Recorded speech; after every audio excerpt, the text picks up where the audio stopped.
The Mafia boss and the fake marriage, the rival's daughter. They say the line between love and hate isn't a line at all. It's a razor's edge. And sometimes, to survive the fall, you have to hold on to the very person you were born to destroy. Imagine standing across from your worst enemy. You know you should run. You know every instinct in your body is screaming danger. But instead of running, you step closer. Not because you want to, but because destiny gave you no other choice. In this story, we are not talking about fairy tales. We are talking about a world of shadows, silence, and secrets. A world where a handshake can seal a fate, and a wedding ring can be the coldest shackle of all. We are about to step into the lives of Vincent and Mia. He is the king of a dark empire. She is the daughter of the man he swore to ruin. They are about to enter an agreement that will fool the world, a fake marriage designed to stop a war. But what happens when the lies we tell the world start to feel like the only truth that matters? What happens when the act becomes the only time you feel alive? Put your headphones on. Close your eyes. Let's find out what happens when you sign a contract with the devil, only to realize he might be the only one who can save you. If you enjoy stories of forbidden tension and high stakes, make sure to subscribe. And tell me in the comments, could you pretend to love your enemy to save your family? Let the story begin. The rain over New York City wasn't just weather, it was a verdict. It hammered against the floor-to-ceiling reinforced glass of the penthouse, a relentless, rhythmic assault that turned the city lights below into smeared streaks of neon blood and gray sorrow. Inside, the air was different. It was recycled, filtered, and chilled to a precise 68 degrees, cold enough to keep a man alert, cold enough to preserve the scent of old money and leather that permeated the room. Vincent Blackwood stood with his back to the long mahogany table. He didn't need to turn around to know exactly what was happening behind him. He had memorized the breathing patterns of every person in the room. He could hear the heavy, wet rasp of Giovanni Sterling's breath, the sound of a man whose lungs were failing almost as fast as his business empire. He could hear the soft, nervous shifting of the lawyers, the rustle of expensive suit fabric against leather chairs, the frantic scratching of a pen on a notepad that would never be read. But there was one sound missing. There was a silence in the corner of the room that was louder than the storm outside. A silence that felt heavy, dense, and magnetic. It belonged to her. Vincent adjusted the cuffs of his shirt, feeling the cool metal of his cufflinks against his wrist. He took a slow, deliberate breath, tasting the air. It smelled of aged scotch, ozone, and the distinct, sour, metallic tang of another man's fear. Giovanni was terrified. The old lion had lost his teeth, and now he was in the den of a predator who didn't just want to kill him. He wanted to erase him. Vincent finally turned. His movement was slow, fluid, predatory. He didn't look at the lawyers. He didn't look at the guards standing in the shadows like statues made of Kevlar and obedience. His dark eyes locked instantly onto the only thing in the room that mattered. Mia Sterling. She sat in a high-backed leather chair that seemed to swallow her slender frame. Yet she didn't look small. She looked contained, like a storm trapped in a glass jar. She was wearing black, a simple, severe dress that covered her from her collarbones to her knees, devoid of jewelry, devoid of pretense. It was the kind of dress a woman wore to a funeral. Perhaps she thought that's what this was. The funeral of her life. Vincent studied her with a clinical, almost obsessive detachment. He noted the way her hands were folded in her lap. They weren't relaxed. Her fingers were interlaced so tightly that the knuckles were stark white. The skin stretched thin over delicate bones. It was the only crack in her armor. Her face was a mask of porcelain indifference, pale and smooth, her jaw set in a line of stubborn resistance. But those hands were screaming. He felt a strange, cold pull in his chest. A twist of something that wasn't quite pity, and certainly wasn't mercy. It was fascination. "The terms have not changed, Giovanni," Vincent said. His voice was a low baritone that seemed to vibrate through the hardwood floor. He didn't raise his voice. He never had to. In his world, the loudest man was usually the first to die. You forfeit the shipping routes. You sign over the deeds to the warehouses and the docks. And the debt is considered restructured. Giovanni wiped a sheen of sweat from his receding hairline with a trembling hand. Vincent, Mr. Blackwood, please. The warehouses are all I have left. If you take them, the legacy, my family's name, your family's name is a liability. Vincent cut him off, his tone sharp as a scalpel. He walked slowly toward the table, his footsteps echoing in the vast, silent room. Click, click, click. You are bankrupt. Your allies have abandoned you. The Russians are moving in on your territory from the south. Without my protection, you will be dead before the weekend. And your daughter... Vincent let the sentence hang in the air. A poisonous cloud. At the mention of her, Mia's head snapped up. For the first time, their eyes met. The impact hit Vincent like a physical blow to the solar plexus. He had seen photos of her, of course. Surveillance shots taken from a distance. Mia walking out of a university library. Mia buying coffee. Mia standing in the rain. But photos were flat. They didn't capture the sheer, raw intensity of the woman sitting 10 feet away from him. Her eyes were a startling shade of gray, like the stormy sky pressing against the windows. And they were burning. Not with tears, not with fear, but with a pure, distilled hatred that was almost beautiful to behold. Vincent felt a muscle in his jaw tick. He liked it. He liked that she didn't look away. Most men couldn't hold his gaze for more than 3 seconds. She held it for 5, 6, 7. She was challenging him. In the middle of the lion's den, with her father cowering like a beaten dog, she was daring him to bite. My daughter, Giovanni stammered, his voice breaking, is not part of the negotiation. Vincent didn't break eye contact with Mia. On the contrary, he said softly, walking around the table until he stood directly behind her father's chair, his hands resting on the backrest, looming over them both. She is the entirety of the negotiation. The room went deathly still. Even the rain seemed to pause. Mia shifted. It was a subtle movement, a straightening of her spine, as if she were bracing for a whip strike. Her lips parted slightly, and Vincent found his gaze dropping to her mouth. It was a distraction he couldn't afford, yet he couldn't stop. What are you talking about? Mia spoke for the first time. Her voice was surprisingly low, textured with a smokiness that scraped against Vincent's nerves in the most pleasant way possible. It wasn't the voice of a victim. It was the voice of a player who had just realized she was sitting at the poker table. Vincent moved away from her father. He circled the table like a shark circling a raft, finally stopping right next to her. He was close enough now to smell her. She didn't smell like the expensive, cloying perfumes the women in his circle wore. She smelled of rain, old paper, and something floral. Jasmine, perhaps? It was a clean, innocent scent that had no business existing in a room filled with corruption. He leaned down, placing one hand on the table and the other on the arm of her chair, effectively trapping her. He brought his face close to hers, invading her personal space, testing her limits. He wanted to see if she would flinch. She didn't. She froze, yes. He could see the pulse in her neck hammering a frantic rhythm. Flutter, flutter, flutter against her pale skin. Her body was betraying her fear, even if her mind refused to acknowledge it. Your father owes me $40 million, Mia, Vincent whispered. The words meant only for her. He doesn't have the money. He doesn't have the assets.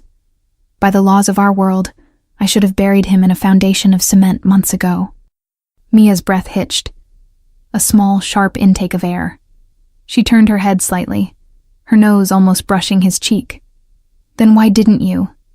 Because, Vincent murmured, his eyes dropping to the pulse in her neck again. I found a better return on my investment.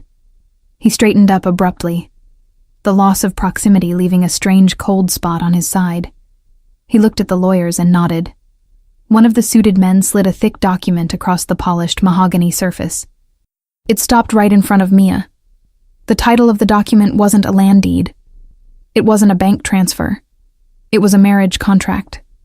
Mia looked down at the paper, Vincent watched her pupils dilate as she read the bold letters. He saw the color drain from her face, leaving her ghost white. Her hands unclenched, then clenched again, grabbing the fabric of her dress as if it were a lifeline. "A marriage?" Giovanni gasped, half rising from his chair. "Vincent, you can't be serious. She's innocent. She's not part of this life. Sit down, Giovanni," Vincent ordered, his voice cracking like a whip. The old man collapsed back into his seat.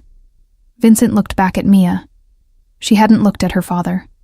She was staring at the paper, her chest rising and falling rapidly now. The statue was cracking. The human was emerging. "It's a merger," Vincent explained, his voice turning clinical, businesslike, though his heart was pounding a slow, heavy rhythm against his ribs. "The Sterling and Blackwood families have been at war for 3 decades. It's bad for business. It spills too much blood. A marriage unites the houses. It grants you safety. It grants your father forgiveness of his debt. And it grants me legitimacy."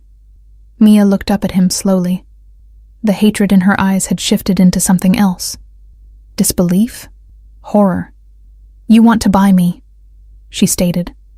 It wasn't a question. It was an accusation. "I want to employ you," Vincent corrected. "This isn't a romance, Mia. Don't flatter yourself. I don't need a lover.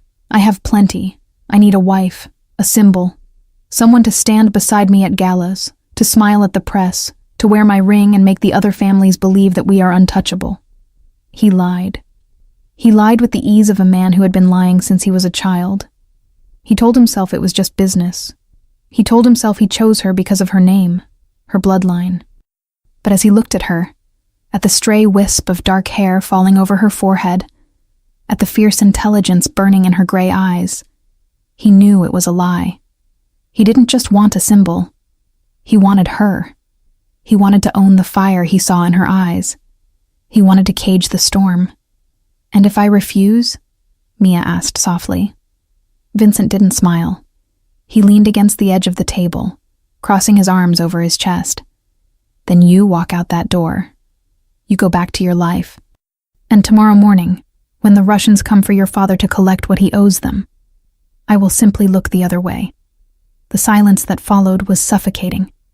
The clock on the wall ticked, a loud, mocking sound. Tick, tock, tick, tock. Mia closed her eyes for a brief moment. Vincent watched a single tremor run through her body, a wave of resignation crashing over her. She was doing the math. She was calculating the cost of her soul versus the cost of her father's life. He knew the answer before she did. She was loyal. It was her fatal flaw. She opened her eyes. The fire was gone, replaced by a cold, dead resolve that mirrored his own. Without a word, she reached out. Her hand didn't shake. She picked up the heavy fountain pen lying on the document.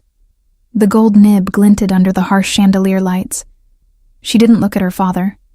She looked straight at Vincent. "One condition," she said, her voice steady. Vincent raised an eyebrow. "You are hardly in a position to bargain, Tesoro." "I am not your Tesoro," she snapped, her eyes flashing. "The condition is simple. This is a business arrangement, a performance. When the doors are closed, when there are no cameras and no enemies, we are strangers. You don't touch me. You don't speak to me. We are nothing." Vincent felt a perverse thrill shoot through him. She was negotiating her own imprisonment.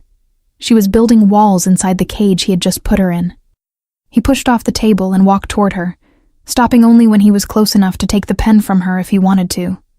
He looked deep into her eyes, searching for a lie, but found only steel. Agreed. He lied again.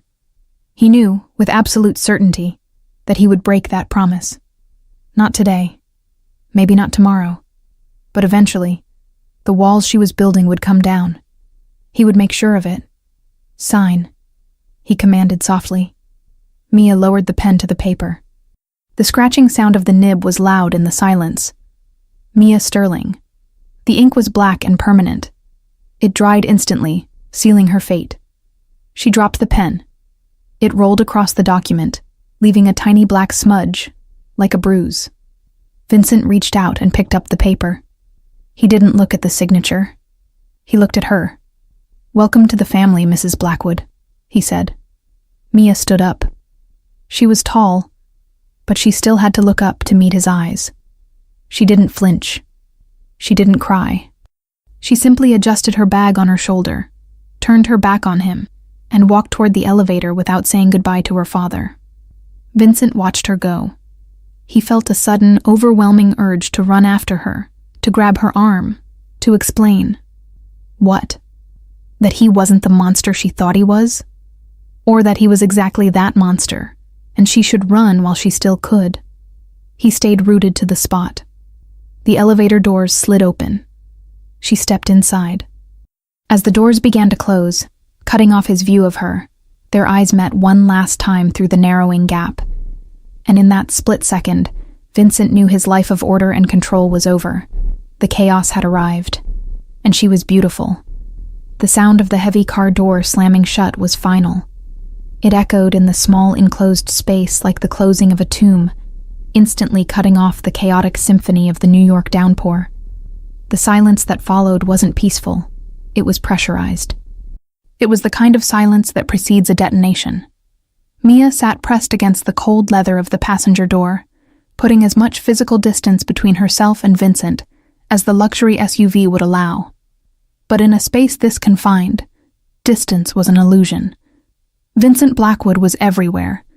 His presence filled the air, heavy and masculine, displacing the oxygen until Mia felt like she was breathing him in with every shallow gasp.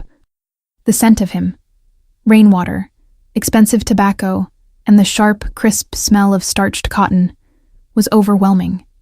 It was a sensory invasion, and she hated how her body reacted to it. Her skin prickled, the fine hairs on her arms standing up not from cold, but from an instinctual awareness of the predator sitting inches away. Vincent didn't look at her. He leaned back against the seat, his movements languid and deceptively relaxed. He reached up and loosened his tie, unbuttoning the top button of his shirt with a slow, deliberate motion that drew Mia's eyes against her will. His throat was exposed, the strong column of his neck tense, a vein pulsing steadily beneath the tanned skin. "Breathe, Mia," he said. His voice was a low rumble, vibrating through the leather seat and into her spine. He still hadn't turned his head. "You're hyperventilating. If you pass out, it will be inconvenient for both of us." "Inconvenient?" Mia choked out the word, turning to glare at his profile. The passing streetlights cast rhythmic shadows across his face, carving his sharp cheekbones and strong jawline out of the darkness. "Is that all I am now? An inconvenience? A schedule adjustment?" Vincent finally turned. His eyes were heavy, hooded, tired. "You are an investment, and investments need to be protected." He shifted, turning his body toward her. The space between them seemed to shrink. The air grew thinner. Mia pressed her spine harder against the door, wishing she could phase through the metal and disappear into the wet asphalt outside. "We need to set the ground rules," Vincent said, his tone shifting from tired to authoritative. He was back in control. The CEO, the Don. This marriage, it only works if the world believes it. The Sterlings and the Blackwoods have been spilling each other's blood for 3 generations. A piece of paper won't stop the violence. Only a narrative will. "A narrative?" Mia repeated, confusion warring with her anger. "A story," Vincent clarified. He leaned closer, invading her personal bubble. "We have to sell a lie, Mia. We have to make them believe that this isn't a hostile takeover. We have to make them believe it's a love match, that Romeo finally climbed the balcony and stole Juliet away." Mia let out a harsh, incredulous laugh. "You want me to pretend to love you? After you just blackmailed my father and bought me like cattle?" "I don't want you to pretend," Vincent said softly, his voice dropping an octave. "I require you to be convincing." He reached into the inner pocket of his jacket. Mia's heart hammered against her ribs. For a split second, her mind flashed to guns, to knives, to the violence she knew men like him were capable of. But he didn't pull out a weapon. He pulled out a small black velvet box. He didn't open it immediately. He held it in his large hand, turning it over with his thumb, contemplating it. The object looked small and harmless, yet Mia knew it weighed more than everything she owned. In public, Vincent began, listing the terms like he was reading a law statute. You will stay by my side. You will hold my arm. You will smile when I speak. You will look at me as if I am the only man in the room. If I touch you, you will lean into it. If I kiss you... He paused. His eyes dropped to her lips. The air in the car suddenly became scorching hot. If I kiss you, he continued, his voice rougher now, you will kiss me back. Do you understand? Mia felt a flush rise from her chest to her neck. And in private? She whispered, her voice barely audible over the hum of the engine. In private, Vincent said, his eyes snapping back up to hers, cold and hard again. We are strangers. I will not touch you. I will not come to your room. You will have your wing of the house, and I will have mine. We will be ghosts to each other. He flipped the velvet box open. Inside sat a diamond that was obscene in its size. It was an emerald-cut stone, clear as ice, set in a band of platinum that glittered in the dim light. It was beautiful. It was terrifying. It was a collar. Give me your hand, he ordered. Mia hesitated. Her hands were shaking in her lap. To give him her hand felt like a surrender far greater than signing the paper. Signing the paper was legal. This was physical. Vincent didn't wait. He reached out and took her left hand. The contact was electric. Mia gasped softly. His hand was large, enveloping hers completely. His skin was warm, dry, and rough, calloused palm against her soft fingers. The contrast was shocking. She expected him to be cold like a reptile, but he burned. A jolt of energy shot up her arm, settling deep in her stomach, a twisted knot of fear, and something else she refused to name. Vincent froze for a microsecond as he touched her. She saw his jaw clench, a ripple of muscle feathering near his ear. He felt it too. The chemistry. The wrongness of it. He slid the ring onto her finger. It was cold, a circle of ice sliding over her knuckle. It fit perfectly. Of course it did. He was a man who measured everything before he conquered it. He didn't let go of her hand immediately. He held it there, suspended in the space between them. His thumb brushed over the top of her hand, once, twice. It was an unconscious gesture, a caress that betrayed the harshness of his words. It was gentle. Mia stared at their joined hands. The large, dangerous hand of a killer holding the trembling hand of a pianist. Why? She asked, the words slipping out before she could stop it. Why the distance in private? If I'm your property, why not take everything? Vincent looked at her then, and for a moment the mask slipped completely. Mia saw something in his eyes that looked like profound exhaustion, mixed with a hunger so raw it made her knees weak. Because, Mia, he murmured, tightening his grip on her hand just for a second before releasing it abruptly, as if she had burned him. I am not a good man, but I am not a savage, and I have enough self-control to know that if I start... He trailed off, looking out the window at the rain-streaked darkness, his profile turning into stone again. If you start what? She dared to ask. If I start, he said to the glass, his voice devoid of emotion, I won't stop. And I promised myself I wouldn't destroy you. The car began to slow down. Huge iron gates loomed ahead, opening automatically to swallow them into the belly of his estate. Mia looked down at the ring on her finger. It felt heavy, dragging her hand down. She looked at the man beside her, the man who had just admitted that his distance wasn't born of indifference, but of a dangerous, restrained desire. She realized then that the private part of their deal, the part where they ignored each other, was going to be the hardest acting performance of her life, because beneath the fear and the hatred, her body was still humming from the memory of his touch. The car stopped. The lock clicked open. Welcome home, Mrs. Blackwood, Vincent said, without looking at her. But as the door opened and the cold wind rushed in, Mia knew one thing for certain. This wasn't a home. It was an arena. And the fight had just begun. The grand entrance of the Blackwood estate was not designed to welcome guests. It was designed to intimidate them. As the heavy oak double doors swung open, pushed by invisible hands or perhaps by staff Mia couldn't yet see, she felt a draft of air that was somehow colder than the storm raging outside. She stepped over the threshold, her heels clicking sharply against the expanse of black marble that stretched out before her like a frozen lake. The foyer was cavernous. A chandelier the size of a small car hung suspended from the vaulted ceiling, its thousands of crystals catching the dim light and scattering it in fractured prisms across the walls. The walls themselves were bare, painted in shades of slate and charcoal, adorned only by modern art that looked more like violent slashes of paint than actual images. It was breathtaking. It was magnificent. And it was completely, utterly soulless. Mia stopped in the center of the hall, feeling small. The silence here was different from the silence in the car. In the car, the silence had been charged with Vincent's presence, heavy and electric. Here, the silence was hollow.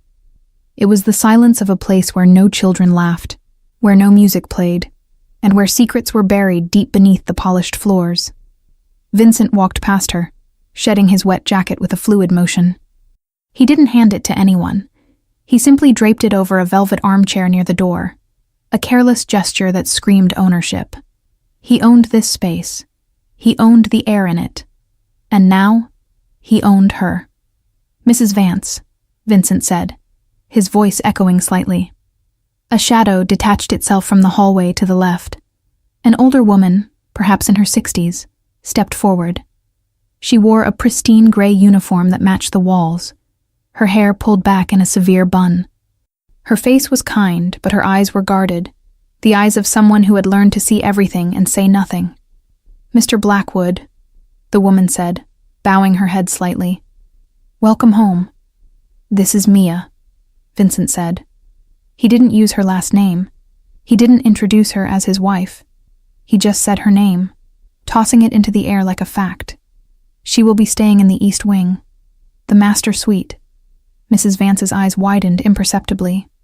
Her gaze shifted to Mia, and for a second, the professional mask slipped. There was pity there, and surprise.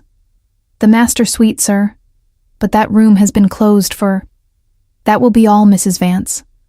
Vincent cut her off. His tone wasn't angry, but it was final. It was the sound of a door slamming shut. The housekeeper nodded quickly, seemingly shrinking into herself. "Of course. Dinner will be served at 8. I have prepared the menu you requested." She turned to Mia, offering a tentative, fragile smile. "Welcome, miss. If you need anything at all." "She won't," Vincent answered for her. Mrs. Vance retreated into the shadows, leaving them alone in the vast, cold hall. Mia felt a spark of indignation ignite in her chest, warming her blood against the chill of the house. She turned to Vincent, who was already walking toward the grand staircase, expecting her to follow like a well-trained pet. "Do I get a voice in this house?" she asked, her voice ringing out clearly. "Or did the contract include my tongue as well?"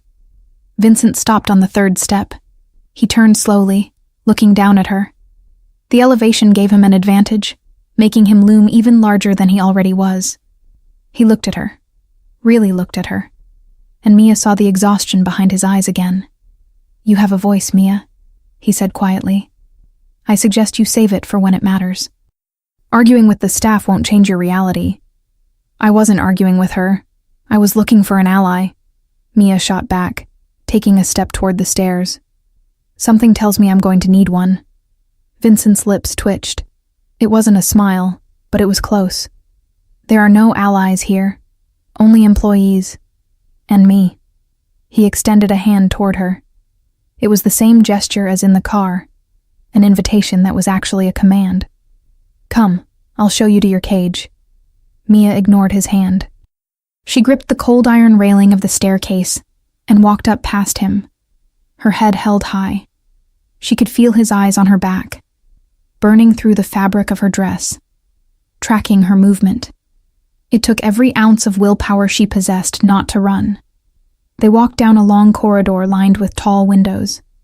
The lightning outside flashed intermittently, illuminating the hallway in bursts of blue-white light. Vincent walked beside her now, his stride matching hers. He didn't touch her, but his proximity was a constant pressure. He stopped in front of a set of double doors at the very end of the hall. He placed his hand on the brass handle, but didn't turn it immediately. He looked at her, his expression unreadable. "This wing is yours," he stated. "My quarters are in the west wing, on the opposite side of the house. You have your own privacy here. No one will enter without your permission, not even me." Mia looked at the doors. "And if I want to leave?"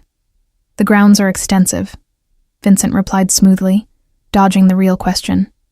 "You have access to the library, the gardens, the pool, and the music room. But the gates remain closed for now. For your safety." "My safety," Mia repeated bitterly. "You keep using that word. I don't think it means what you think it means." Vincent turned the handle and pushed the doors open. Mia stepped inside and her breath caught in her throat. She had expected a dungeon, or perhaps a sterile, hotel-like room. What she found was beautiful. The room was enormous, dominated by a 4-poster bed draped in silks the color of moonlight. A fireplace crackled on the far wall, casting a warm golden glow that fought back the gloom of the storm. There were bookshelves lining one wall, filled with books. A grand piano, a Steinway, sleek and black, sat by the bay window overlooking the city skyline. But it wasn't the luxury that stunned her. It was the details. On the bedside table there was a vase filled with white lilies, her favorite flower. How did he know? On the armchair near the fire, a throw blanket made of cashmere in a soft shade of teal, the exact color she wore most often. Mia walked into the room, her fingers brushing the top of the piano. It was dusted, tuned, ready. She turned to Vincent, who was still standing in the doorway, refusing to cross the threshold. "You investigated me," she whispered. "The flowers. The piano. You didn't just buy a wife. You curated a habitat." Vincent leaned against the doorframe, his arms crossed. The harshness in his face softened. Just a fraction. "I told you, Mia. I don't do things halfway. If you are going to be a prisoner, you might as well be a comfortable one." "It's still a prison," she reminded him, though her voice lacked the venom it had earlier. The warmth of the fire was seeping into her bones, melting some of the adrenaline. "We all live in prisons, Mia," Vincent said, his voice dropping to a murmur. "Some are made of debt, some are made of duty. Yours is made of silk and mahogany. Trust me, there are worse fates." He looked at the piano, then back at her hands. "Play something." The request hung in the air, unexpected and vulnerable. Mia shook her head. "No, I play for myself, not for my captor." Vincent nodded slowly, accepting the refusal without anger. "Fair enough. Get some rest. The stylist arrives at 8 a.m. tomorrow. We have the engagement gala in 3 days. You need to look the part." "And what part is that?" Mia asked, hugging her arms around herself. "The woman who tamed the beast," Vincent said. He reached for the door handle to close it, but paused. He looked at her one last time, his gaze sweeping over her figure in the firelight. For a moment, the silence stretched, heavy with the words they weren't saying. The fake marriage felt dangerously real in the quiet intimacy of the bedroom. "Lock the door, Mia," he commanded softly. "Why?" she asked, startled. "You said you wouldn't come in." "I won't," Vincent said, his eyes dark, reflecting the dancing flames. "But I am a man of appetites. And you are. Very tempting in this light. Lock the door. For both our sakes." With that, he pulled the door shut. The click of the latch echoed like a gunshot. Mia stood alone in the center of the magnificent room. She stared at the closed doors, her heart pounding a frantic rhythm against her ribs. She rushed forward and turned the lock, the metal bolt sliding home with a heavy thud. But as she leaned her forehead against the cool wood of the door, listening to his footsteps retreating down the hallway, Mia realized something terrifying. She hadn't locked the door to keep him out. She had locked it because, for a fleeting, insane second, standing there in the firelight under his intense gaze, she had wanted to invite him in. She turned around and looked at the empty room. The piano waited in silence. The lilies perfumed the air. This was her life now. A golden cage with a monster prowling outside. A monster who knew her favorite flowers and warned her against his own darkness. Mia walked to the window and looked out at the rain. Somewhere out there, her father was drinking to his freedom. Somewhere out there, the city was sleeping. But in here, in the high tower of the Blackwood estate, the nightmare was just beginning. And the worst part was, she couldn't wait to see what happened tomorrow. The morning sun didn't ask for permission to enter the east wing. It simply invaded. It sliced through the gaps in the heavy silk curtains, casting long, sharp beams of light across the bedspread, cutting the room into sections of dust motes in gold. Mia woke up with a gasp, her body jerking upright before her mind could catch up. For a split second, the smell of crisp linen and the silence of the room tricked her into thinking she was safe. But then, her eyes landed on the door. The bolt was still thrown. The lock she had engaged the night before stood as a metal testament to her new reality. She wasn't safe. She was merely stored. She pushed the covers aside. The silk sheets whispered against her skin. A sound of luxury that felt like a mockery. Her muscles ached, not from exertion, but from the tension of sleeping with one eye open. She swung her legs out of bed, her bare feet meeting the plush, cold carpet. Before she could even stand, a sharp knock echoed through the room. Knock. Knock. Knock. It wasn't a question. It was a notification. Mrs. Blackwood? The voice was muffled but efficient. It wasn't Vincent. The team is here. Mia looked at the digital clock on the bedside table. 7:59 a.m. Vincent hadn't been joking about the schedule. He ran his household like he ran his empire, with terrifying precision. 1 minute, Mia called out, her voice raspy from sleep. She walked to the door, her hand hovering over the lock. She took a deep breath, steeling herself. This is the performance, she told herself. Act 1, Scene 1. She slid the bolt back. The doors opened immediately. A phalanx of people swept into the room like a well-oiled machine. There were 3 of them, 2 women carrying garment bags and makeup cases, and a man holding a tablet who looked more like an architect than a stylist. They didn't offer pleasantries. They didn't ask how she slept. They set to work turning her bedroom into a backstage dressing room. Mr. Blackwood wants the Ice Queen aesthetic for the press release photos, the man said, not looking at Mia, but swiping through images on his screen. Structured. Elegant. Nothing too soft. The narrative is power couple, not rescued princess. Mia stood in the center of the room, wearing only the oversized t-shirt she had slept in, feeling exposed and invisible at the same time. Do I get a say in this? The man finally looked at her. He blinked, as if surprised the mannequin could speak. Mr. Blackwood has approved the wardrobe, ma'am. We are on a tight timeline. Mia felt a flash of hot anger, but she swallowed it down. Vincent had warned her. You are a symbol.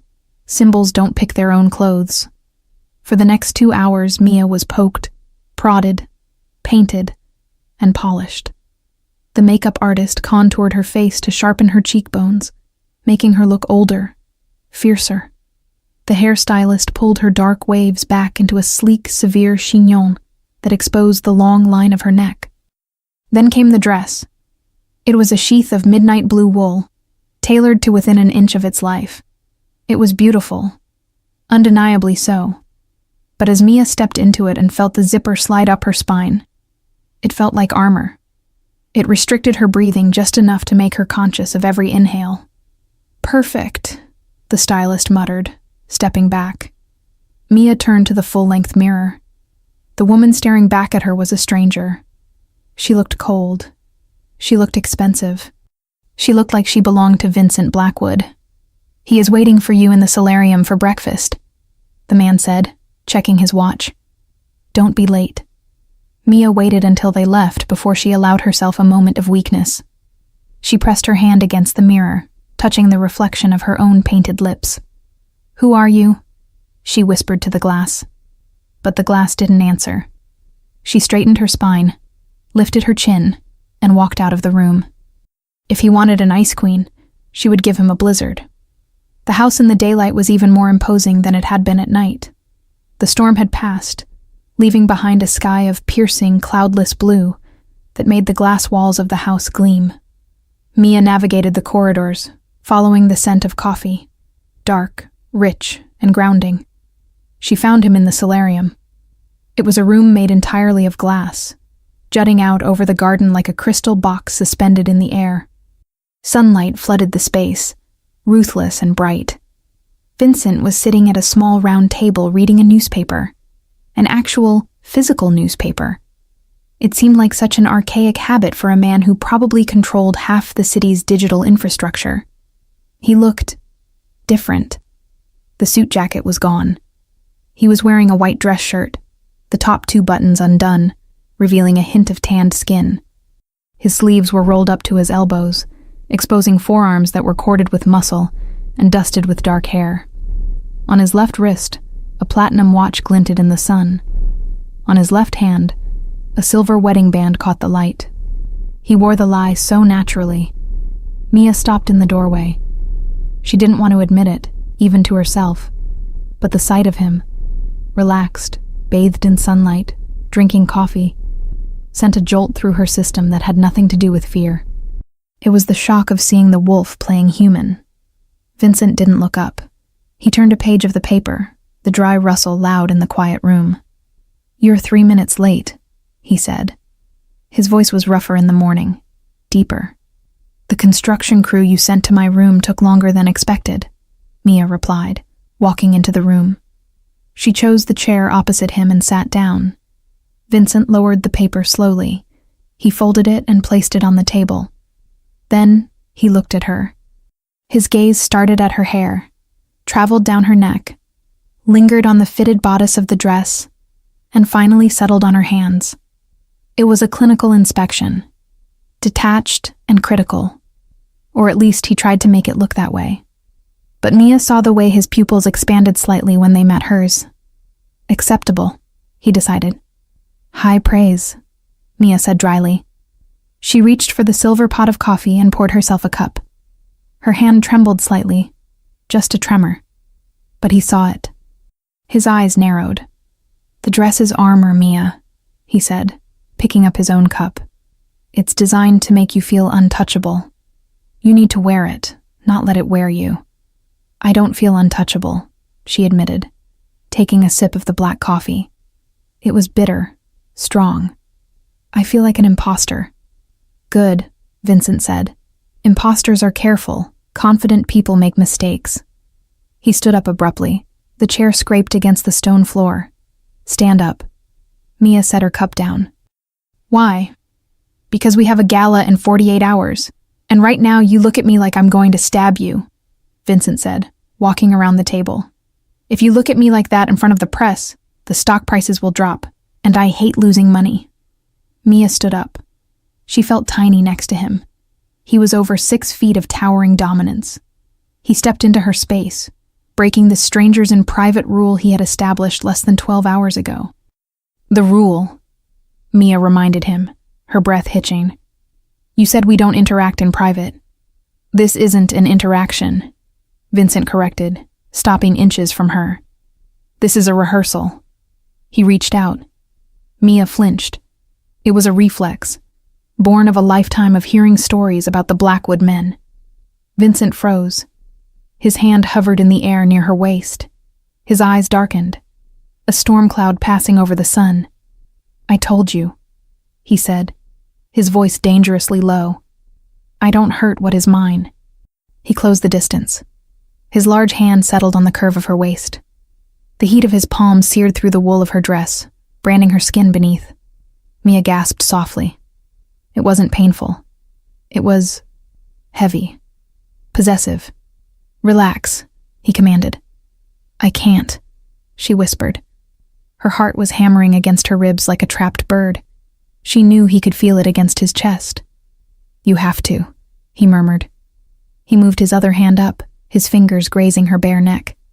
His touch was rough, calloused, but his movements were terrifyingly gentle. He tilted her chin up until she was forced to look into his eyes. "Look at me, Mia. Not at the floor.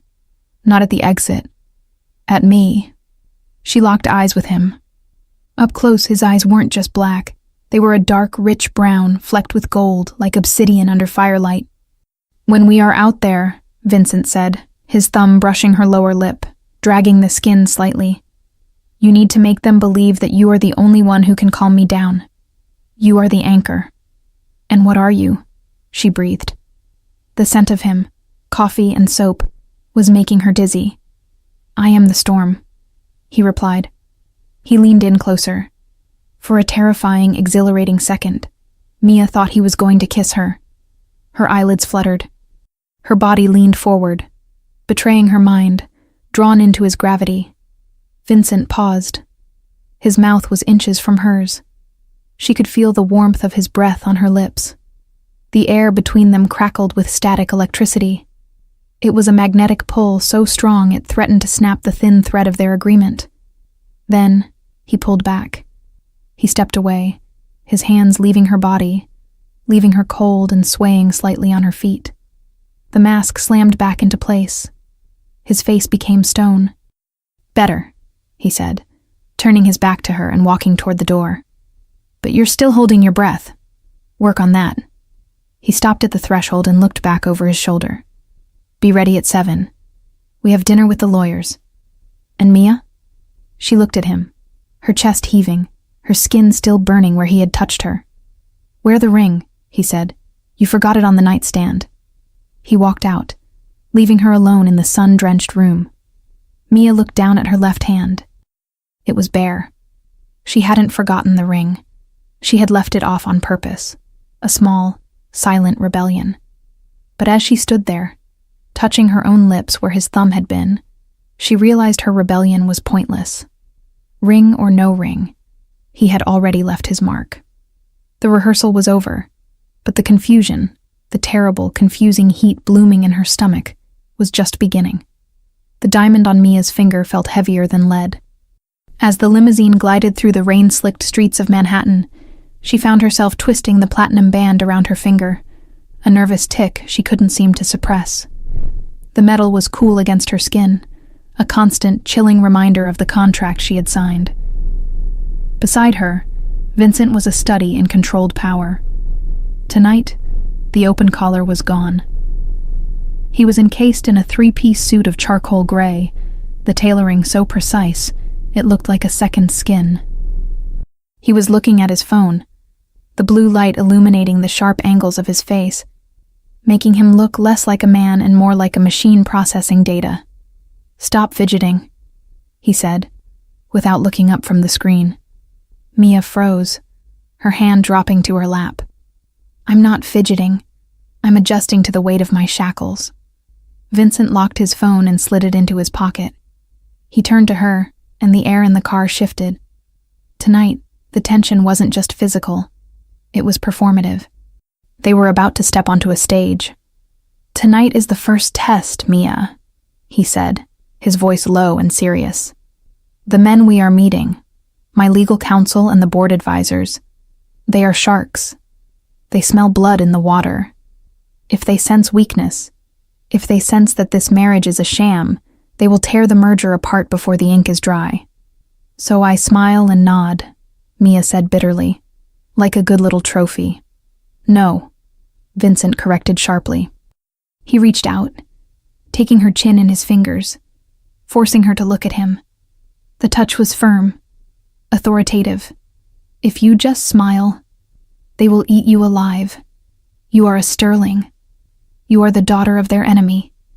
They expect you to be weak or treacherous. You need to show them that you are neither. You need to show them you are mine." He held her gaze for a second longer, letting the weight of the word mine settle between them. Then he released her. "We're here." The car stopped in front of Le Cercle, one of the most exclusive restaurants in the city. A valet opened the door instantly. Vincent stepped out first. He buttoned his jacket with one hand and extended the other to her. Mia took it. The moment her skin touched his, the act began. Vincent pulled her closer than necessary as she stepped onto the sidewalk. His arm slid around her waist, his hand settling possessively on the curve of her hip. It wasn't a gentle hold. It was a claim. His fingers pressed into the silk of her dress, anchoring her to his side. "Head up," he whispered against her ear, his breath warm against her cold skin. "Smile. You adore me." Mia forced the corners of her lips up. It felt stiff, unnatural. But as they walked through the heavy wooden doors and into the golden glow of the restaurant, she leaned into him. Not because she wanted to, but because his body was a shield against the room full of eyes that turned to watch them. The restaurant was a sea of low voices and clinking crystal. As they moved through the tables, Mia felt the gaze of the city's elite dragging over her skin. She heard the whispers. Sterling. Blackwood. Impossible. Vincent didn't acknowledge anyone. He walked with the arrogance of a king moving through his court. His thumb rubbed slow, rhythmic circles against her hip bone, a gesture that looked affectionate to the room, but felt like a warning to her. Stay close. They were led to a private dining room at the back. The walls were lined with wine bottles behind glass, and a round table sat in the center. 4 men were already seated. They stood up as Vincent entered. Their eyes didn't go to Vincent. They went straight to Mia. "Gentlemen," Vincent said, his voice smooth as aged whiskey. "Allow me to introduce my fiancée, Mia." The men exchanged glances. They were older, dressed in suits that cost more than most people's cars. Their eyes were cold, calculating. "Miss Sterling," said the man at the head of the table. He was balding, with eyes like beads of black glass. This was Silas Thorne, Vincent's chief legal strategist. Mia recognized him from the news. He was known as the Butcher in the courtroom. "We were surprised by the announcement." "Mia," Vincent corrected calmly, pulling out a chair for her. "Her name is Mia Blackwood now. Or it will be in 2 days." Mia sat down. Vincent sat next to her, draping his arm over the back of her chair. His fingertips brushed her bare shoulder, sending a shiver down her spine. "Surprised is an understatement, Vincent," Thorne continued, sitting down. He didn't pick up his menu. He stared at Mia. "The Sterling family has been undermining our logistics for 20 years. And now we are expected to break bread with the daughter of the man who burned down our warehouse in Jersey?" The room went silent. The air grew thin. Vincent's hand on the back of Mia's chair tightened. She could feel the tension radiating off him. He was about to speak, to defend her. But Mia spoke first. "That warehouse was burning money, Mr. Thorne," she said. Her voice was steady, clear, cutting through the tension like a silver blade. Thorne blinked. "Excuse me?" Mia reached for her water glass, taking a slow sip before continuing. She didn't look at Vincent. She looked straight at Thorne. "My father burned down the Jersey warehouse because he thought it was a supply hub. He was wrong. It was empty. A tax write-off you had been holding on to for 3 years. In reality, he did you a favor. The insurance payout was double the value of the property." She set the glass down. "So, technically, the Sterling family improved your quarterly earnings that year. You're welcome." Silence. Absolute, stunned silence. Thorne's mouth opened slightly, then closed. He looked at Vincent. Vincent wasn't looking at Thorne. He was looking at Mia. And for the first time since she had met him, there was no mask. His eyes were wide, dark, and burning with something that wasn't anger. It was shock. And underneath the shock, pride. A dark, twisted, terrifying pride. A slow smile spread across Vincent's face. It was the smile of a wolf who had just realized his mate had fangs. "She has a point, Silas," Vincent drawled, picking up his wineglass. "Check the books. 2019 was a very profitable year. The tension in the room broke, replaced by a nervous laughter from the other men. Thorne cleared his throat, adjusting his tie. I see she has your sharp tongue, Vincent. She has her own tongue, Vincent murmured, taking a sip of wine. Under the table, hidden by the long tablecloth, Vincent's hand moved. He placed it on Mia's knee. Mia jumped slightly. His hand was large, hot, and heavy. He gave her knee a squeeze, not a warning this time, but an acknowledgement. Good girl. The dinner continued, but the dynamic had shifted. Mia wasn't just a trophy anymore. She was a player. She answered questions about her father's assets with brutal honesty, exposing weaknesses in the sterling empire that even Vincent didn't know about. She was selling out her father, yes, but she was surviving. Every time she spoke, she felt Vincent's hand on her leg slide a little higher, a little firmer. It was distracting. It was maddening. The heat of his palm seemed to burn through the silk of her dress, branding her skin. She tried to focus on the conversation, on the risottos and the mergers, but her entire awareness was centered on that hand. He was breaking the rules. We are strangers in private, but under the table, in the secret dark, he was touching her with a familiarity that made her breath hitch. By the time dessert arrived, a dark chocolate tart that looked too beautiful to eat, Mia was exhausted. The adrenaline of the confrontation was fading, leaving her shaky. Gentlemen, Vincent said, standing up abruptly. He hadn't touched his dessert. We have a long day tomorrow, the gala preparations. The men stood up immediately. Handshakes were exchanged. Thorne nodded to Mia, a newfound respect in his beady eyes. A pleasure, Mrs. Blackwood. Mr. Thorne. Mia nodded coolly. Vincent guided her out of the restaurant, his hand back on the small of her back. The moment they stepped out into the cool night air, Mia felt her knees buckle slightly. Vincent caught her. His arm tightened around her waist, holding her up against his hard side. Easy, he murmured. They got into the car. The door slammed shut, sealing them in the darkness once again. Mia slumped against the seat, closing her eyes. Did I pass? She whispered. You didn't just pass. Vincent's voice came from the darkness, closer than she expected. She opened her eyes. He was leaning over her, his arm resting on the seat back behind her head, caging her in. The streetlights flickered over his face. He looked intense, wired, his eyes scanning her face with a hunger that made her mouth go dry. You destroyed him, Vincent said softly. I didn't know you knew about the Jersey insurance fraud.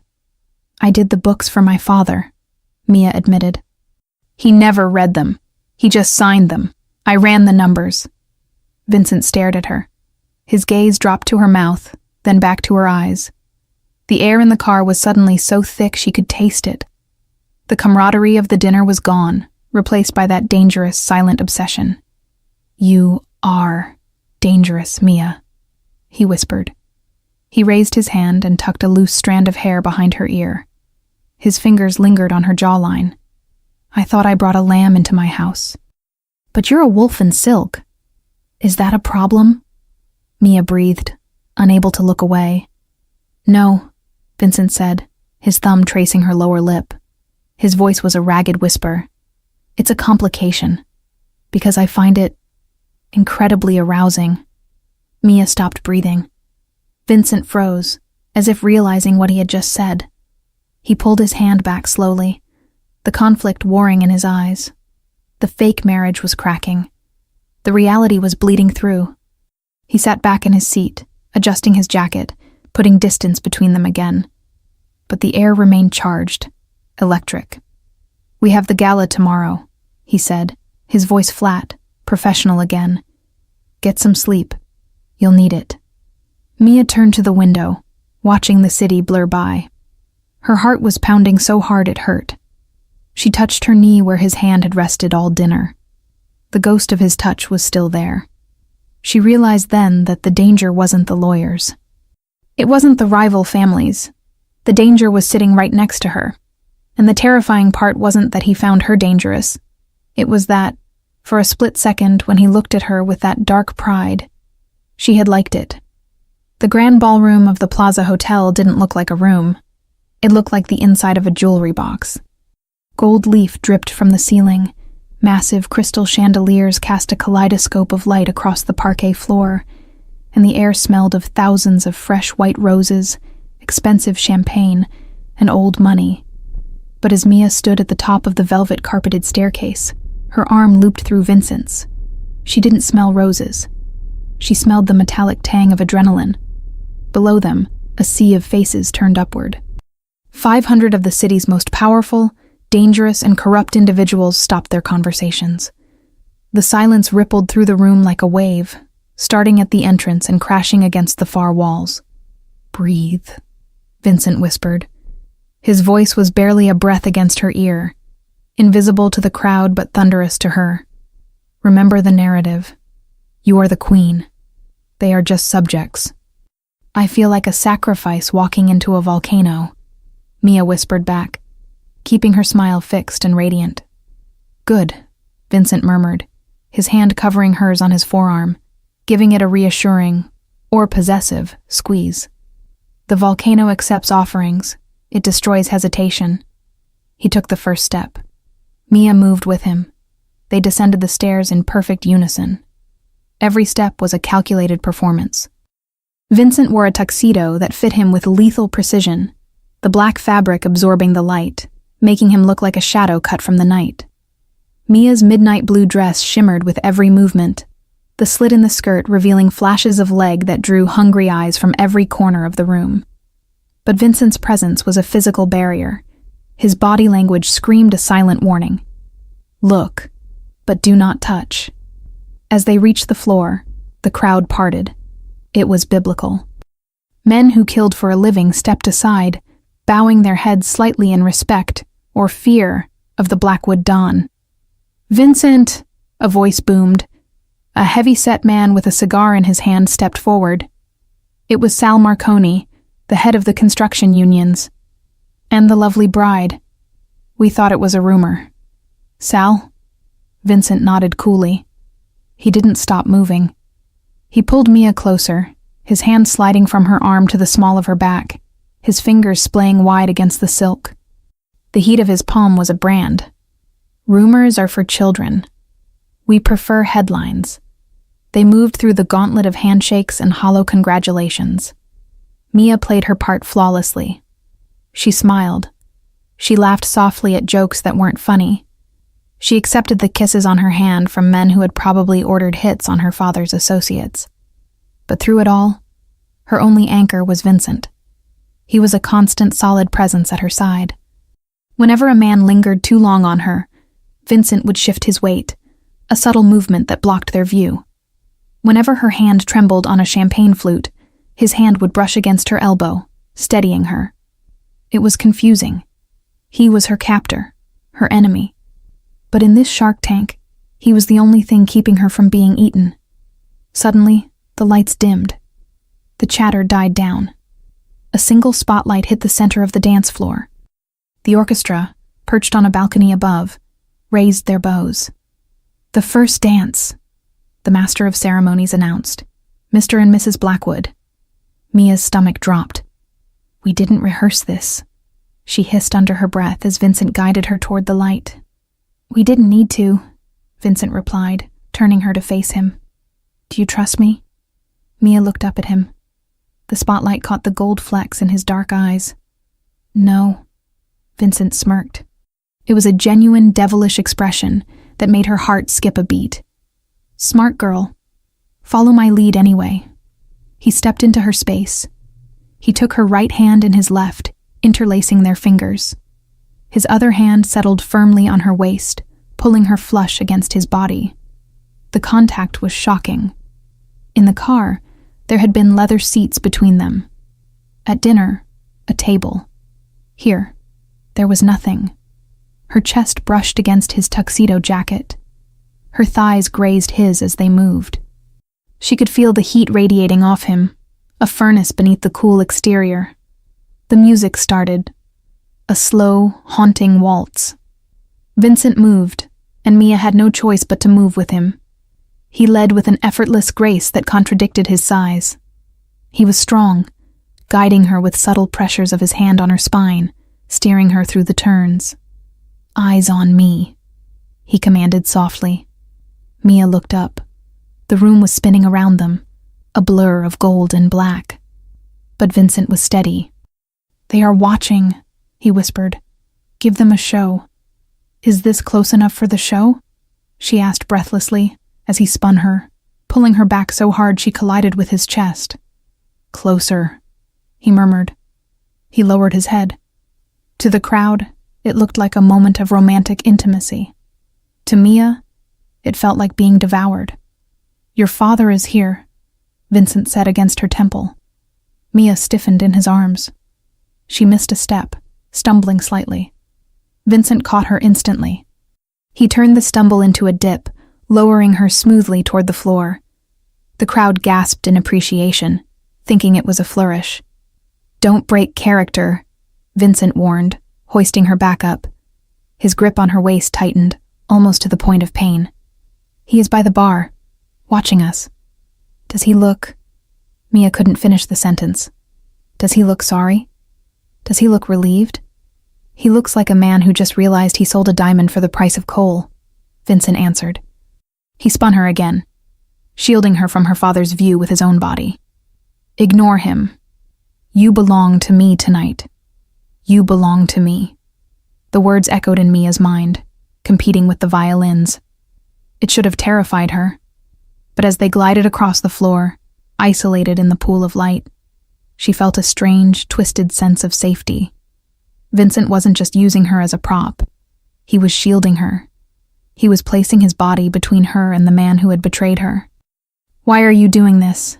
she whispered, looking up at him. "You could just let me stand there and wave." "Because," Vincent said, his gaze dropping to her lips, his voice turning rough. "If we are going to lie, Mia, we are going to do it so well that even God believes us." The music swelled to a crescendo. Vincent stopped moving. He held her there, in the center of the room, breathless and flushed. The song wasn't over, but he had stopped. He looked at her mouth. The crowd vanished. The music faded. For a second, Mia thought he was going to kiss her. Really kiss her. Not for the cameras, but because the gravity between them had become too strong to resist. She found herself leaning in, her eyelids fluttering shut, her lips parting in a silent invitation. The tension was a physical thing, a wire pulled so tight it was about to snap. Then the song ended. The applause broke the spell like a shattering window. Vincent pulled back. His mask slammed back into place, but Mia saw it, the flash of raw hunger in his eyes before he hid it. His chest was heaving slightly against hers. "Well done," he said, his voice devoid of the warmth that had been there seconds ago. He released her hand, offering his arm formally. "Now, smile. The sharks want to congratulate us." Mia took his arm. Her legs were shaking. Her skin burned where he had touched her. As they walked off the dance floor, amidst the clapping and the flashes, Mia realized with a jolt of terror that the fake marriage had a flaw she hadn't anticipated. She could fake the smile. She could fake the loyalty. But she couldn't fake the way her heart was racing. And as she glanced across the room and saw her father staring at them with narrow, calculating eyes, she knew the war wasn't over. It had just moved onto the dance floor. "Vincent," she whispered, squeezing his arm. "I know," he replied, not looking at her, scanning the room for threats. "Stay close." "I'm not going anywhere," she said. And for the first time, she meant it. Not because of the contract, but because standing next to the monster felt safer than standing anywhere else. The applause had faded, replaced by the hum of 500 conversations resuming at once, but the ringing in Mia's ears refused to stop. The dance had been a performance, yes, but it had taken a physical toll. Her legs felt like jelly, destabilized not by the heels, but by the sheer, overwhelming proximity of Vincent Blackwood. She gripped his arm tighter as they navigated the edge of the ballroom. The crowd parted for them like the Red Sea, faces blurring into a smear of diamonds and envy. Vincent didn't slow down. He was steering her toward the VIP bar, a secluded alcove of dark velvet and darker shadows, away from the prying eyes of the press. "You're shaking," Vincent noted quietly, his eyes scanning the perimeter, always alert, always hunting for threats. "It's the adrenaline," Mia lied. "Or maybe it's the realization that half the people in this room would happily see us dead." "Only half?" Vincent smirked, a dry, humorless twitch of his lips. "I must be losing my touch. I aim for at least 70%. He signaled a waiter without saying a word. A glass of water appeared instantly. Vincent handed it to her. His fingers brushed hers, a fleeting contact that sent a fresh wave of heat up her arm. "Drink," he ordered. "You look pale." Mia took the glass. The water was ice cold, shocking her system back to reality. She took a sip, closing her eyes for a second, trying to find her center. When she opened them, her center was gone. Standing directly in front of them, blocking their path to the seating area, was Giovanni Sterling. Her father looked diminished. In the boardroom, he had been terrified. Here, surrounded by his peers, he looked desperate. His tuxedo was expensive, but it hung loosely on his frame, as if he had shrunk in the wash. His face was flushed, a map of broken capillaries and bad decisions, and the glass of scotch in his hand was tilting dangerously. Mia felt her stomach turn over. The instinct to shrink, to make herself small, a survival mechanism she had perfected over 20 years, kicked in. But then she felt a weight on her lower back. Vincent's hand. It was warm, heavy, and solid as a concrete wall. He didn't push her forward. He didn't pull her back. He simply stood there, a silent anchor, reminding her that she wasn't standing alone anymore. "Mia," Giovanni said. His voice was slurry, wet with alcohol. He didn't look at Vincent. He looked only at her, his eyes narrowing with a mix of ownership and disdain. "You put on quite a show out there." "Father," Mia replied. Her voice was steady, surprising even herself. She felt the heat of Vincent's palm seeping through her dress, fueling her spine. "I didn't think you had it in you," Giovanni continued, taking a step closer. The smell of stale whiskey wafted off him, clashing with the scent of the roses. Dancing with him, smiling at him. "You looked comfortable." "I did what was necessary," Mia said coldly. "I did what you couldn't do. I saved the family name." Giovanni let out a harsh, bitter laugh. "Saved it? You sold it, girl. You're wearing his ring. You're wearing his colors." He gestured vaguely at her blue dress with his glass, splashing amber liquid onto the carpet. "Don't think I don't know what this is. You think you're a queen now? You're just collateral." He reached out. His hand, shaking slightly, moved toward her arm. It was a gesture of entitlement. He wanted to grab her, to shake her, to remind her who her master had been since birth. Mia flinched. It was involuntary, a muscle memory of fear. Smack. The sound was sharp and sudden. Vincent's hand had moved faster than the eye could follow. He intercepted Giovanni's wrist in midair, stopping it inches from Mia's skin. The air in the VIP section froze. The music seemed to stop. Vincent didn't look angry. He didn't look like a man in a rage. He looked bored. And that was infinitely more terrifying. He held Giovanni's wrist with a grip that turned the older man's knuckles white. He didn't squeeze. He just held him there, suspended, powerless. "I think you've had enough to drink, Giovanni," Vincent said. His tone was conversational, polite even. But underneath the velvet, there was steel. "Let go of me," Giovanni sputtered, trying to yank his hand back. He couldn't move it an inch. "She's my daughter. I have the right to—" "You have the right to remain silent," Vincent interrupted softly. He took a small step forward, forcing Giovanni to stumble back. "And you have the right to leave. I suggest you exercise both." "You stole her from me," Giovanni hissed, his face turning an ugly shade of purple. "You stole my company. You stole my legacy." Vincent leaned in. He lowered his voice so that only Mia and Giovanni could hear. It was a whisper meant to shatter bones. "I didn't steal anything," Vincent said. "You threw her away to save your own skin. You traded her for a debt cancellation. Do not pretend to care about the merchandise once you've signed the receipt." Mia felt the breath leave her lungs. Merchandise. It hurt to hear it, but hearing Vincent say it to her father's face, turning the old man's own greed against him, felt like a strange form of justice. Vincent released Giovanni's wrist with a shove of disgust. Giovanni stumbled, catching himself on a high table. He rubbed his wrist, looking from Vincent to Mia. He looked at his daughter, waiting for her to step in, waiting for her to apologize, to soothe him, to be the dutiful daughter she had always been. Mia looked at the man who had raised her. She looked at the fear in his eyes. Not fear for her, but fear for himself. And then she felt the warm, steady pressure of Vincent's hand sliding back to her waist. She made her choice. "Go home, father," Mia said. Her voice wasn't loud, but it carried the weight of a judge's gavel. "The car is waiting outside. Don't make a scene. It's bad for the stock price." Giovanni's mouth fell open. The use of his own business logic against him was the final blow. He looked at her as if he didn't recognize her. And perhaps he didn't. The girl who had entered the ballroom was gone. He sneered, straightened his jacket, and turned away, disappearing into the crowd like a bad memory. Mia stood frozen, watching him go.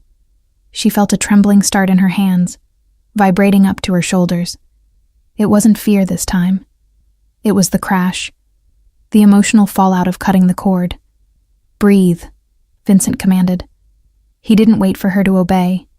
He turned her away from the crowd, shielding her with his broad back, creating a private wall between her and the world. "I'm fine," Mia lied, her voice shaking. "You're a terrible liar," Vincent murmured. He took the glass of water from her shaking hand and set it on a passing tray. Then, without asking for permission, he took her hand in his. He led her not back to the party, but toward the French doors at the back of the alcove. They stepped out onto the balcony. The noise of the party vanished instantly, cut off by the heavy glass doors.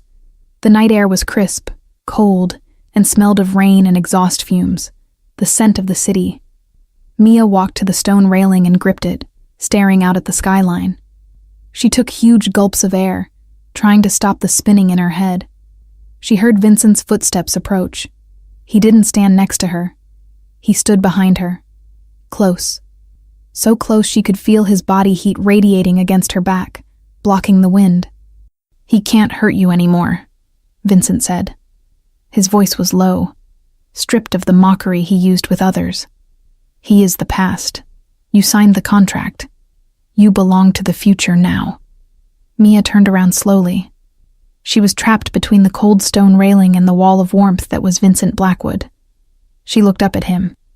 The moonlight softened the sharp angles of his face, making him look younger, less like a kingpin, and more like a man. "You called me merchandise," she whispered. Back there, to his face. Vincent's jaw tightened. He looked away, toward the city lights, then back at her. "I used the language he understands. It was the only way to make him stop." "And is that all I am?" Mia asked. The question hung in the air, fragile and dangerous. "An asset? Something you keep on a shelf to annoy my father?" Vincent looked at her. His gaze dropped to her mouth, then tracked down her throat to where her pulse was fluttering wildly. He raised his hand. Mia held her breath. He reached out and touched her cheek. His thumb brushed over her skin, wiping away a tear she hadn't realized she'd shed. His touch was incredibly gentle, a stark contrast to the violence he had threatened just moments ago. "You are an asset, Mia," he whispered, his voice rough. "But you are also the only person in that room who had the courage to tell the truth tonight." He leaned closer. His hand slid from her cheek to the back of her neck, his fingers tangling in the loose strands of hair that had escaped her bun. His thumb rested on the pulse point of her throat. He could feel her heart racing. He controlled her breath. "You asked why I keep my distance in private," he murmured, his face inches from hers. "This is why." "Why?" she breathed, unable to move. "Because when I look at you," Vincent said, his eyes burning into hers, "I don't see a contract. I see a challenge. And I have never walked away from a challenge in my life." He stared at her lips for one agonized second. Mia tilted her head back slightly, a silent surrender. The wind whipped around them, but in the shelter of his body she was burning. Vincent swore softly under his breath. He pulled back. He dropped his hand from her neck as if her skin had scalded him. He stepped back, putting 2 feet of cold air between them. He adjusted his cuffs, the mask of the dawn sliding back into place. "We should go back inside," he said, his voice flat and cold again. "We have to cut the cake. The photographers are waiting." He turned and walked toward the doors without waiting for her. Mia stood on the balcony for a moment longer, touching her neck where his hand had been. Her skin was still tingling. Her heart was still pounding. He had protected her. He had defended her. And then he had run away. She watched him through the glass. He was powerful, terrifying, and utterly alone. And as she walked back inside to join him in the lie, Mia realized the most dangerous thing of all. She didn't want him to run away. She wanted him to finish what he started. The drive back to the estate was a study in decompression. The silence inside the limousine wasn't the sharp, jagged silence of the ride there. It was a heavy, exhausted silence, the kind that settles over a battlefield after the cannons have stopped firing. Mia sat in the corner, her head resting against the cool glass of the window. Her feet throbbed, a rhythmic pulse of pain that traveled up her calves. But she welcomed it. It was real. It was grounding. Unlike the last 4 hours of smiling at sharks and sipping tasteless champagne, the pain was honest. Vincent sat on the opposite side. He had loosened his tie completely now, the silk strip hanging undone around his neck like a broken noose. His eyes were closed, his head tipped back against the seat. In the passing flashes of streetlights, he didn't look like the monster of New York. He looked like a man who had carried the weight of the world on his shoulders for so long that he had forgotten what it felt like to stand straight. They didn't speak. What was there to say? Thank you for saving me from my father? Thank you for almost kissing me and then looking at me like I was a disease? When the car finally crunched over the gravel of the driveway and came to a halt, the spell broke. Vincent opened his eyes. The exhaustion vanished instantly, replaced by that familiar, guarded alertness. He was the Don again. "Go straight to bed," he said, as the driver opened the door. His voice was gravelly, worn thin. "We have press interviews in the morning. I need you rested." "Vincent," Mia started, hesitating on the pavement. The night air was biting, whipping her hair across her face. He paused on the steps, one hand in his pocket, looking down at her. "Mia, not tonight." It wasn't a command. It was a plea. He turned and walked into the house, disappearing into the shadows of the foyer before she could take another breath. 2 hours later, Mia was wide awake. She had scrubbed the makeup from her face, watching the Ice Queen dissolve into the sink in swirls of beige and gray. She had stripped off the midnight blue armor and replaced it with a long silk robe the color of pearl. She had brushed her hair until her scalp tingled. But sleep was a distant country she couldn't reach. Every time she closed her eyes, she was back on the balcony. She could feel the ghost of his thumb on her throat. She could smell the sandalwood and rain. She could feel the terrifying magnetic pull of his body heat shielding her from the wind. "He is your enemy," her mind whispered. "He is the only one who defended you." Her heart argued back. Tossing the duvet aside, Mia sat up. The silence of the East Wing was deafening. It wasn't peaceful. It was oppressive. She needed water. She needed movement. She opened her bedroom door. The hallway was dark, illuminated only by the moonlight spilling through the tall windows. She walked barefoot, her steps silent on the thick runners. She was heading toward the kitchen on the ground floor when she heard it. It was faint at first. A single chord. Low, resonant, hanging in the air like smoke. Then, another, and another. Music. It wasn't a recording. The tempo was too organic, the dynamics too raw. Someone was playing the piano in the music room, and they weren't playing a lullaby. They were playing something dark, turbulent, full of crashing octaves and dissonant harmonies that sounded like a storm trapped in a wooden box. Mia froze at the top of the stairs. She knew who it was. Mrs. Vance was asleep. The guards were outside. It was him. She should go back to bed. The rules were clear. In private, we are strangers. Walking into that room now would be a violation of the treaty. But the music pulled her. It was calling to the musician in her, recognizing a kindred spirit, or a kindred pain. Mia descended the stairs, drawn like a moth to a flame. She walked down the corridor, the music growing louder, more violent. It sounded like Rachmaninoff, but twisted, angrier. The double doors to the music room were slightly ajar. Mia stopped in the shadows of the hallway and looked inside. The room was dark, lit only by a single floor lamp in the corner and the moonlight pouring in through the garden doors. Vincent sat at the Steinway. He had discarded his dress shirt. He was wearing a simple black t-shirt that clung to his back, the muscles shifting and bunching as his hands flew across the keys. A tumbler of amber liquid sat on the piano lid, untouched. He played with his eyes closed. His head was bowed, his entire body leaning into the instrument, pouring energy into the keys. It wasn't a performance. It was an exorcism. He was bleeding onto the ivory, letting out all the rage, the pressure, the chaos he kept locked behind his suit and tie. Mia watched, mesmerized. She had thought he was a man of silence. She was wrong. He was a man of screaming noise, but he kept it all inside. The piece reached a crescendo, a thunderous crash of chords that shook the floorboards, and then cut off abruptly. The silence that rushed back into the room was ringing. Vincent didn't move. He sat there, hunched over the keys, his chest heaving, his hands gripping the edge of the piano bench. "You're breathing too loud," he said. He didn't turn around. He didn't open his eyes.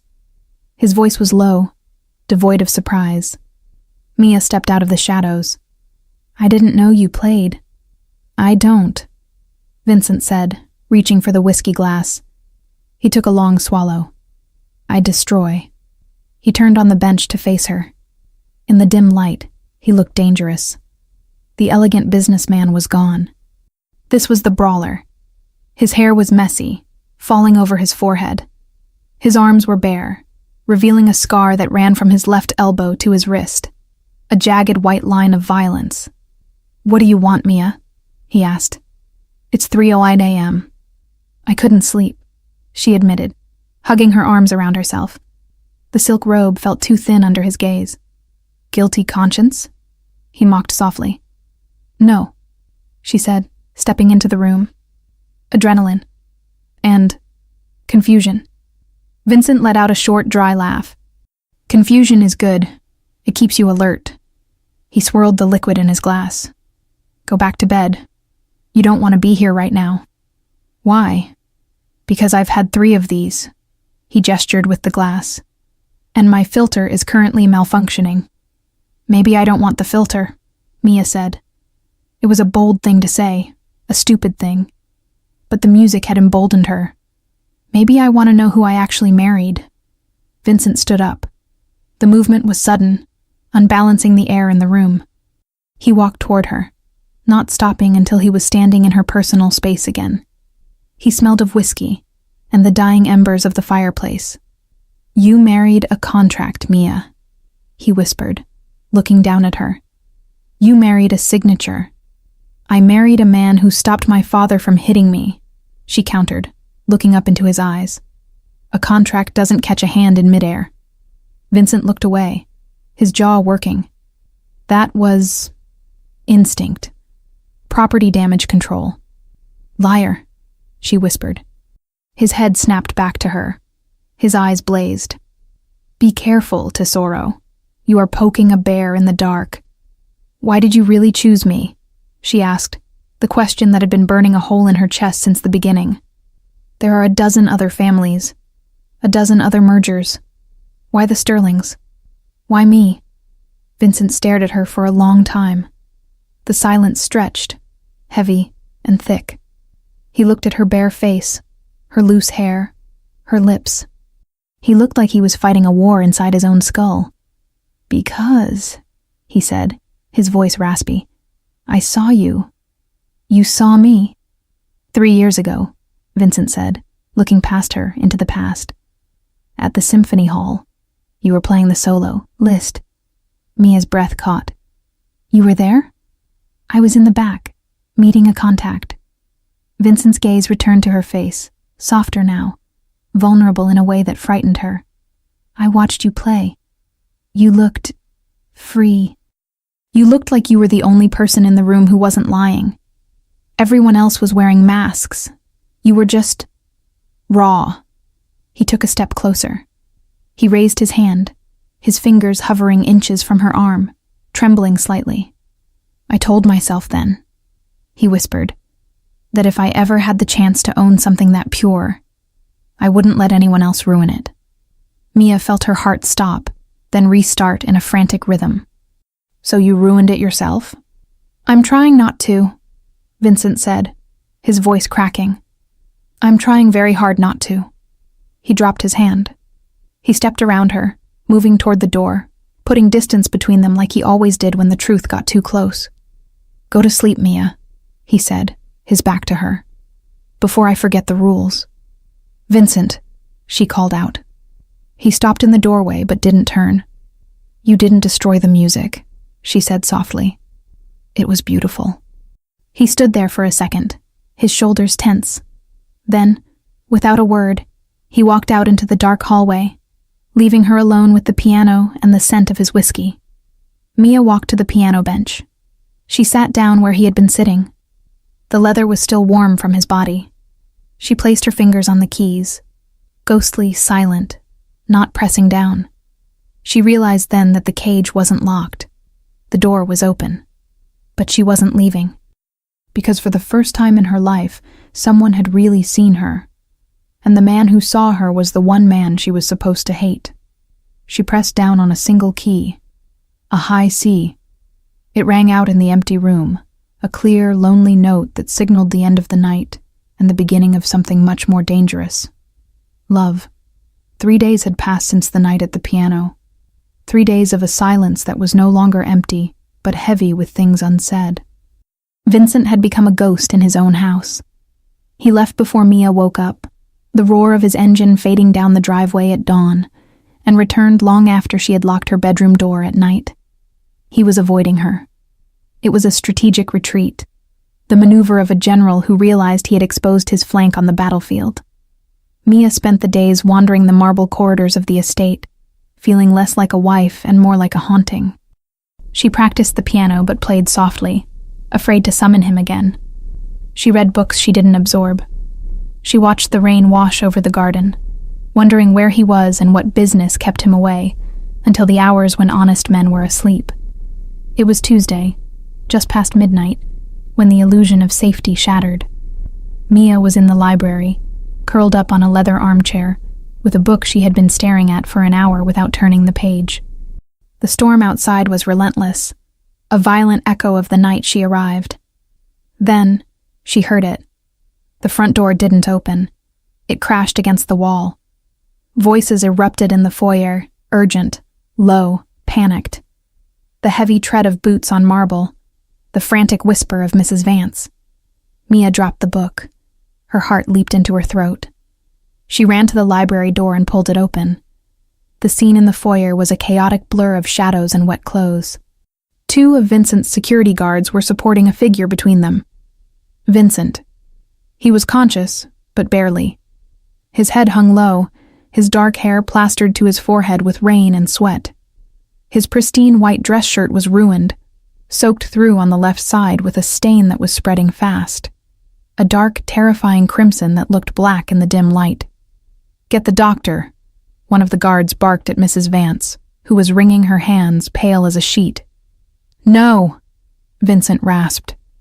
His voice was a wet, broken sound. He lifted his head, struggling against the guard's grip. No doctors, no records, Take me upstairs." "Sir, you're losing blood," the guard argued. "Upstairs," Vincent commanded, though the authority in his voice was fractured by pain. Mia didn't think. She didn't hesitate. The fear that had paralyzed her a moment ago vanished, replaced by a cold, sharp clarity. She stepped out of the shadows. "Bring him to my room." The guards looked up, startled to see her. Vincent's head snapped up. His eyes were glassy, unfocused, but when they landed on her, they sharpened. "Mia, go back inside," he gritted out, wincing as he tried to stand straighter. "You don't need to see this." "I said bring him to my room," Mia repeated, her voice cutting through the panic. She walked down the few steps to meet them. "The master suite has the best lighting and the most space, and I have the first aid kit from the bathroom. Move." Something in her tone, perhaps the same steel she had shown the lawyers, made the guards obey.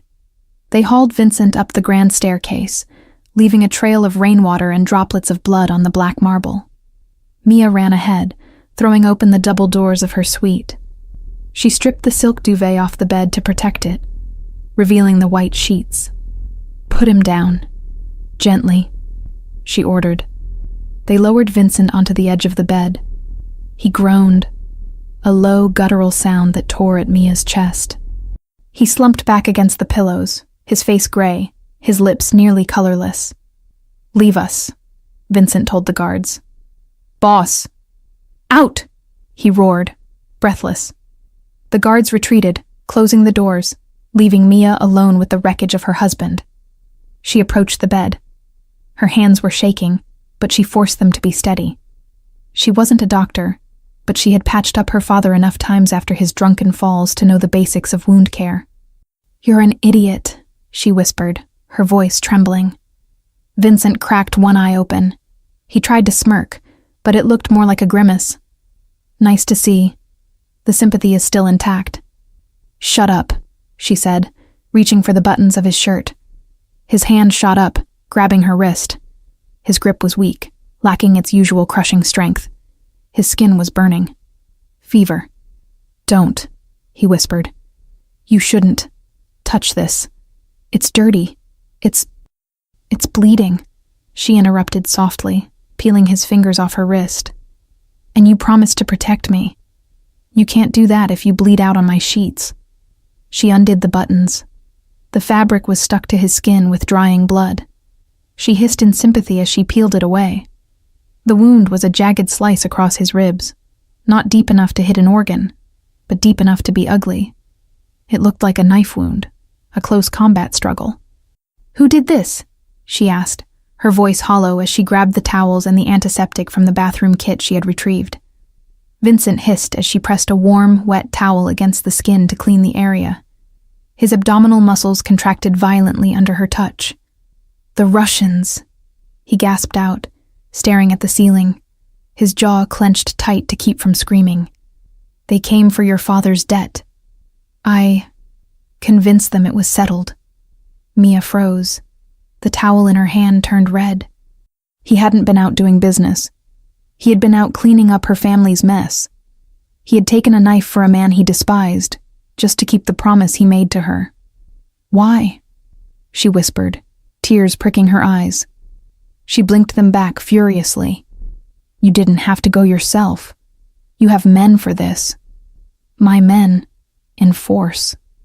Vincent grunted, his eyes closing as she poured antiseptic over the cut. "I negotiate. Sometimes the negotiation gets loud." "This isn't loud, Vincent." "This is mortal," she said, her voice cracking. She worked in silence for the next 10 minutes. She cleaned the wound, applied the butterfly strips to close the edges, and wrapped his torso in clean bandages. It was an intimate, gruesome task. She touched his skin, his scars, the hard planes of his chest. She felt the beat of his heart under her palm, strong, erratic, alive. When she was finished, she sat back, her hands stained with his blood. Vincent was breathing easier now. The pain meds she had forced him to swallow were kicking in. He opened his eyes and looked at her. He looked at her hands. "I ruined your dress," he murmured. There was a smudge of blood on the sleeve of her pearl silk robe. "It's just silk," she said, wiping her hands on a clean towel. "It's replaceable." "You aren't," he said. The words were soft, slurred by exhaustion, but they hit Mia with the force of a physical blow. She looked at him. He was stripped of his armor. No suit, no shirt, just bandages and skin. He looked vulnerable in a way she knew no one else had ever seen. "You could have died," she said, the anger finally bubbling up to cover the fear. "For a debt that isn't yours." "It is mine," Vincent said, reaching out. His hand was shaky, but he found her hand on the mattress. He covered her fingers with his. "You are my wife, Mia. Your debts are my debts. Your enemies are my enemies. That is what the paper says." "Screw the paper!" she snapped, turning her hand over to lace her fingers with his. "You didn't do this for the paper." Vincent looked at their joined hands, the contrast of his tanned, scarred skin against her pale fingers. "No," he admitted in a whisper. "I didn't." He pulled her closer. It was a weak tug, but Mia went willingly. She sat on the edge of the bed, near his hip. "You're shaking again," he noted, his thumb brushing her knuckles. "I'm scared," she admitted. "I hate this world, Vincent. I hate the violence. I hate that you came home bleeding because of my last name." "I can't change the world, Mia," he said, his eyes searching hers. "I can only build walls to keep it out." "You are the wall," she realized aloud. Vincent managed a weak, tired smile. "And right now the wall is crumbling." He closed his eyes, the exhaustion finally winning. "Stay?" he asked. It was barely a whisper. "Just until I sleep. The quiet is too loud tonight." The rules of the contract flashed in Mia's mind. "In private, we are strangers. I will not come to your room." But the contract was bleeding on the floor. Mia kicked off her slippers. She shifted on the bed, swinging her legs up, lying down on top of the covers next to him. She didn't touch him. Not fully. She lay on her side, facing him, inches away. "I'm here," she whispered. Vincent let out a long breath, his features relaxing for the first time in days. He didn't pull away. He didn't remind her of the rules. In the darkness of the room, listening to the rain and the steady rhythm of his breathing, Mia watched him sleep. She reached out, hovering her hand over his face, tracing the line of his jaw without touching it. The fake marriage was dead. She knew it. The moment she saw his blood, the pretense had vanished. She didn't care about the merger. She didn't care about the families. She just wanted him to live. And that terrified her more than any Russian with a knife. Because falling in love with the devil wasn't just dangerous. It was inevitable. The storm had broken. Mia woke not to the sound of thunder, but to the silence of a world washed clean. The light filtering through the heavy curtains wasn't gray anymore. It was a pale, hesitant gold, carrying the promise of a new morning. She didn't open her eyes immediately. She lay still, drifting in that hazy, warm space between sleep and wakefulness, trying to understand why she felt so incredibly safe. Her cheek was resting on something warm and solid. A steady, rhythmic thrumming echoed against her ear. Thump, thump, thump, thump. A heartbeat. The realization hit her slowly, like honey dripping from a spoon. She wasn't on her side of the bed. Sometime during the long, exhausted hours of the night, gravity had won. She had curled into him. Her head was pillowed on his uninjured shoulder, her arm draped carefully across his stomach, avoiding the bandages. She froze, terrified to move, terrified to wake him. But the chest beneath her cheek vibrated with a low, rough sound. A hum. "If you pretend to be asleep," Vincent's voice rumbled, deep and laced with the grit of morning. "I can't ask you how you slept." Mia's eyes flew open. She pulled back slightly, propping herself up on one elbow. Vincent was watching her. He looked wrecked, but beautiful.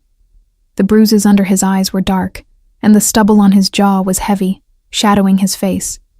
But his eyes were clear. The fever had broken.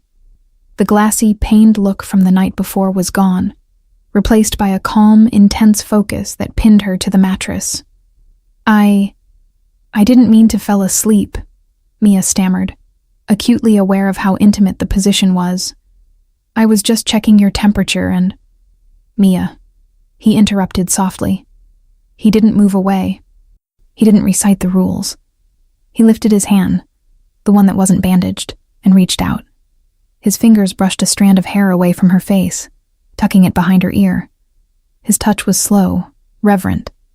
"You stayed," he said. It wasn't a question. It was a statement of wonder. "You were bleeding," she whispered, her throat tight. "I've bled before," Vincent countered. "I've been stitched up alone in hotel rooms and back alleys. No one stays, Mia. They clean up, they take the money, and they leave. You stayed." He let his hand rest on the nape of her neck, his thumb stroking the sensitive skin there. The sensation sent shivers racing down her spine, chasing away the last remnants of sleep. "The contract," Mia started, feeling the need to defend herself against the overwhelming emotion in his eyes. "It says I have to protect the family image. A dead husband is bad for the brand." Vincent chuckled. It was a genuine sound, warm and raspy. "Is that what this is? Brand management?" He shifted slightly, wincing as the movement pulled at his stitches. Mia instinctively reached out to steady him, her hand landing on his chest, right over his heart. "Be careful," she scolded gently. Vincent looked down at her hand on his chest. Then he looked back at her. The humor faded from his face, replaced by a raw, terrifying honesty. "The contract is void," he said. Mia's heart stopped. She pulled her hand back, but he caught it, lacing his fingers through hers, trapping her. "What?" "The contract," Vincent repeated firmly.